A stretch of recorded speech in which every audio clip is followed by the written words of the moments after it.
ख्वाहिश तेरी उल्फत तेरी चाहत के लिए हमने क्या क्या न किया तेरी मोहब्बत के लिए सिर्फ इकरार से मिलती नहीं इसमें मंजिल दिल का होना भी जरूरी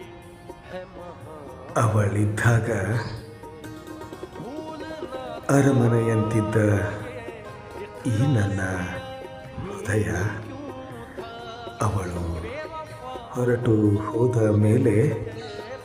ಹಾಳು ಬಿದ್ದ ಕೋಟೆಯಂತಾಗಿದೆ ಈ ನನ್ನ